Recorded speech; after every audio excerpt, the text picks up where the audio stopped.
बंधु माने आजिर एही भिडियोटी वृष राशि व्यक्ति विशेष मानक पई बहुत गुरुत्वपूर्ण अटे।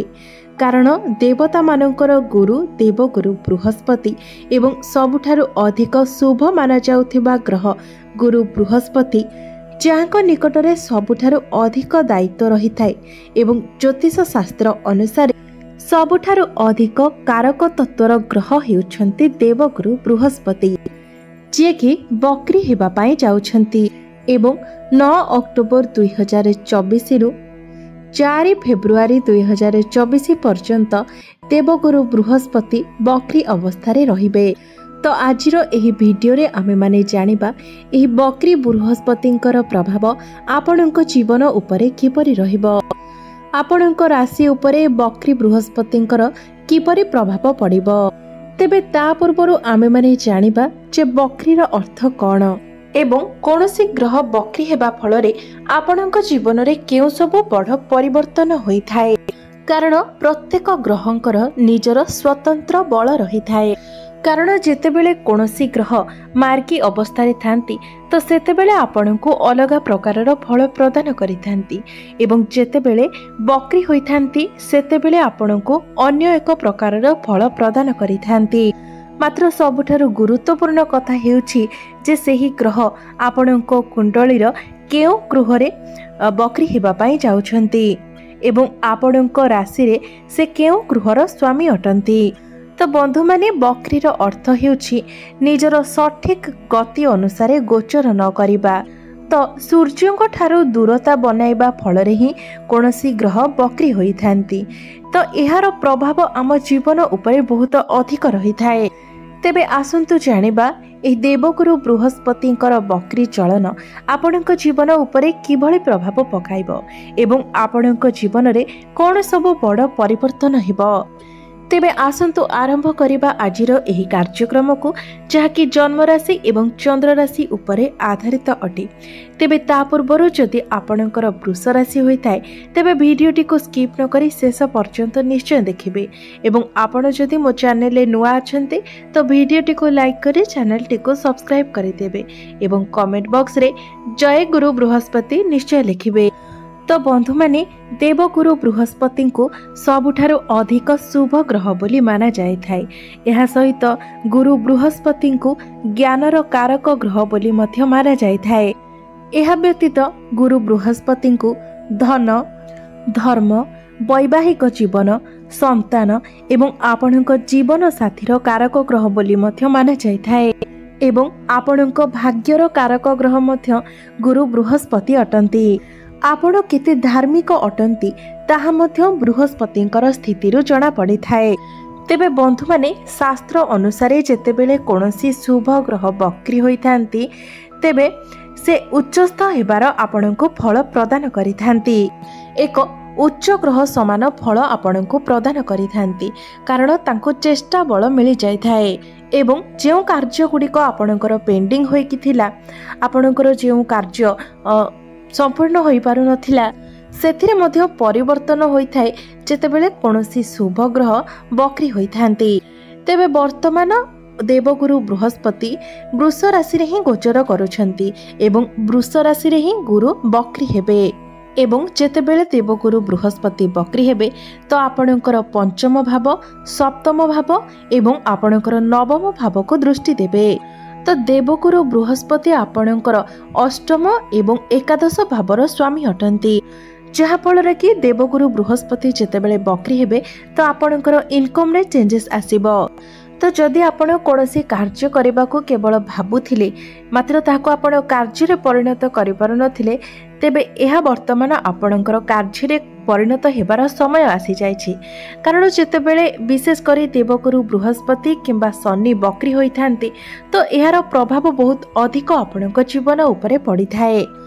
तो जेतेबेले गुरु बकरी हेबे सेतेबेले आपण निजर टंका को कोनोसी दिगरे इन्वेस्ट करि पारंती जेंथिरे कि आपणको लाभ प्राप्त हेबो एवं एही समय आपणकर इनकम बढ़िबार मध्य चांसेस रहुछि। आपणकर फाइनेंशियल बेनिफिट्स मध्य हेबो एवं 9 अक्टोबर रु 4 फेब्रुआरी मध्य वृष राशि व्यक्ति विशेष मानकर जो माने चाकरी क्षेत्र में अछंती सेमानकर प्रमोशन हेबार मध्य बहुत अधिक संभावना रहुछि एवं जदि आपण बिजनेस करूछंती तो बिजनेस रे आपणकर ग्रोथ हेबो एवं आपणको प्रॉफिट हेबार मध्य संभावना रहुछि। मात्र गुरु हेउछंती आपणकर अष्टम भावर स्वामी एवं से जेहेतु आपणकर प्रथम भावरे बक्री हेउछंती तो आपणको निजर स्वास्थ्य प्रति विशेष ध्यान देबार अछि। विशेष करी इन्फेक्शन, एलर्जी, डायबिटीज किंबा आपण जहाँ भी किछि खाउछंती पिउछंती ता उपरे आपणको विशेष ध्यान देबार अछि। बंधु माने बेले बेले आमे जहाँ भी किछि खाइथाउ ताहा आराम से डाइजेस्ट हो जाए थाए, मात्र बेले बेले आमे जहाँ खाइथाउ ताहा डाइजेस्ट हेबारे किछि प्रॉब्लम होई थाए जहाँ फल रे हमरो हेल्थ इश्यू देखा दे थाए, ताहार नेगेटिव प्रभाव आम हेल्थ उपरे पड़ी थाए। तो गुरु होउछंती लिवर, डाइजेशन, फैट ए सबुर कारक ग्रह। तो जेतेबेले गुरु बक्री हेबे आपनको विशेष करी ए सबु प्रति विशेष ध्यान देबार अछि। तो गुरुंकर दृष्टि आपणकर पंचम भाव उपरे रहुछि, जहा फल जदि कोनोसी विद्यार्थी एडमिशन नेबा पई भाबुथिले किंतु एडमिशन नै पारु नथिले एवं आपणकर अनेक सारा जिंस पेंडिंग होई थिला, अटकी रहिथिला, आपण केवल भाबुथिले जे मते एटारे एडमिशन नेबार अछि किंबा मते एपरि भाबरे किछि करिबार अछि, तो गुरु बक्री हेबा परे आपण हठात करी कोनोसी फॉर्म फिलअप करि पारंती, कोनोसी जगह रे आपण कोचिंग स्टार्ट करि पारंती किंबा निजर पाठ पढ़ा को नेकी आपण कोनोसी स्थान को जाई पारंती। हठात करी आपणकर सेही कार्यटी आरंभ होई जिवो। तो विद्यार्थी मानक पई तो एही समय बहुत भल रहिबो। जदि आपण कोनोसी स्थान रे एडमिशन नेबा पई चाहुछंती तो निश्चित भाबरे एही समय मध्य रे अर्थात 9 अक्टोबर रु 4 फेब्रुआरी मध्य रे आपणकर एडमिशन होई जिवो। आपणकर पाठ पढ़ा को निश्चित रूप रे एक नुवा मोड़ मिलिबो। तो बंधु माने पंचम भावटी तो आमर शिक्षार भाव होई थाए, एहा सहित पंचम भावटी मध्य होई थाए आमर संतानर भाव एवं प्रेम जीवनर मध्य भाव। तो जो व्यक्ति माने संतान को नेकी चिंतित थिले सेमानक पई तो समय बहुत भल रहिबो। जो माने फैमिली प्लानिंग करबा पई चाहुथिले मात्र सेमानकर कन्सीव होई पारु नथिला तो सेमानक पई समय बहुत भल रहिबो। एवं वृष राशि व्यक्ति माने जो माने कोनोसी जिनिसर अपेक्षा रे रहिथिले निजर प्रेम जीवन रे तो आपणको प्रेम जीवन रे परिवर्तन निश्चित रूप रे हेबो। जदि आपणको प्रेम जीवन रे पूर्वरु किछि समस्या लागि रहितिला तेबे सेही समस्या आपणकर समाधान होई जिवो। देखिबे आपणको मध्य रे एही समय रे भल पाइबा बढ़िबो, अंडरस्टैंडिंग बढ़िबो, आपणको मध्य रे फीलिंग्स भाइब्स मध्य भल रहिबो। एवं बक्री बृहस्पतिंकर दृष्टि आपणकर सप्तम भाव उपरे पड़ुछि। तो जो मानकर विवाह स्थिर होई पारु नथिला सेमानक पई एहा बहुत भल समय अटे, एक बहुत शुभ समय अटे। एही समय रे सेमानकर विवाह स्थिर हेबार बहुत बेसी संभावना रहुछि। तो जेहेतु बृहस्पति आपणकर प्रथम भावरे अछंती एवं बृहस्पति बक्री हेबे तो आपणको द्वादश भावर फल मध्य प्रदान करिवे, जहा फल कि एही समय आपणकर खर्च मध्य बढ़िबो, कारण द्वादश भावटी आपणकर खर्चर भाव होई थाए।